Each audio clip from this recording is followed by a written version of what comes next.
ನೀವು ಮಲ್ಕೊಂಡಿದ್ದಾಗೂ ನಿಮ್ಮ ಹೃದಯ ಕೆಲಸ ಮಾಡುತ್ತೆ. ಹೃದಯ ಯಾವ ರೆಸ್ಟ್ ತೊಗೊಳುತ್ತೆ ಅಂದರೆ ಡಯಸ್ಟೋಲಿ, ಲಬ್ ಡಬ್ ಬಂದಾಗೆ ಅದು ಸ್ವಲ್ಪ ರೆಸ್ಟ್ ತೊಗೊಂಡಂಗೆ ಆಗುತ್ತೆ.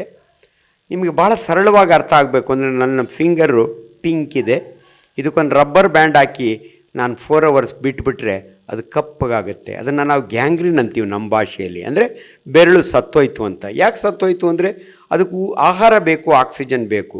ಅದು ಎಲ್ಲಿಂದ ಹೋಗುತ್ತೆ ಅಂದರೆ ಡಿಜಿಟಲ್ ವೆಸಲ್ ಅಂತೀವಿ ನಾವು. ಇಲ್ಲೊಂದು ವೆಸಲ್ ಇದೆ, ಇಲ್ಲೊಂದು ವೆಸಲ್ ಇದೆ, ಅದ್ರ ಮುಖಾಂತರ ಹೋಗುತ್ತೆ. ನಾನು ರಬ್ಬರ್ ಬ್ಯಾಂಡ್ ಹಾಕ್ಬಿಟ್ಟ ಅಂದರೆ ಅವೆರಡು ಬ್ಲ್ಯಾಕ್ ಆಗೋಗುತ್ತವೆ, ಅಂದರೆ ಬಂದಾಗುತ್ತೆ. ಅದು ಬೆರಳು ಸತ್ತೋಗುತ್ತೆ. ಎಷ್ಟು ಅವರ್ ತಗೋತು? 4 ಅವರು. ಆದರೆ ನಮ್ಮ ಹೃದಯ ಇದೆಯಲ್ಲ, ಅದಕ್ಕೂ ರಕ್ತನಾಳ ಇದೆ. ಅದನ್ನು ನಾವು ಕರೋನರಿ ಬ್ಲಡ್ ವೆಸಲ್ಸ್ ಅಂತೀವಿ ನಾವು. Coronary blood vessels. ಈ ಕರೋನರಿ ಬ್ಲಡ್ ವೆಸಲ್ಸ್ ಏನಾದರೂ ಬ್ಲಾಕ್ ಆಯಿತು ಅಂದರೆ ಇಲ್ಲಿ 4 hours, ಯಾಕಂದರೆ ಇದು ಸ್ಕೆಲೆಟಲ್ ಮಸಲ್ಲು. ಆದರೆ ಹೃದಯದ ಮಸಲ್ ಇದೆಯಲ್ಲ, ಅದು ಭಾಳ ಸೆನ್ಸಿಟಿವ್ ಮಸಲ್, ಮಯೋಕಾರ್ಡಿಯಮ್ ಅಂತೀವಿ ನಾವು. 5 ನಿಮಿಷ ಏನಾದರೂ ಆಹಾರ ಅದಕ್ಕೆ ಹೋಗಲಿಲ್ಲ ಅಂದರೆ ಅದು ಸತ್ತೋಗುತ್ತೆ.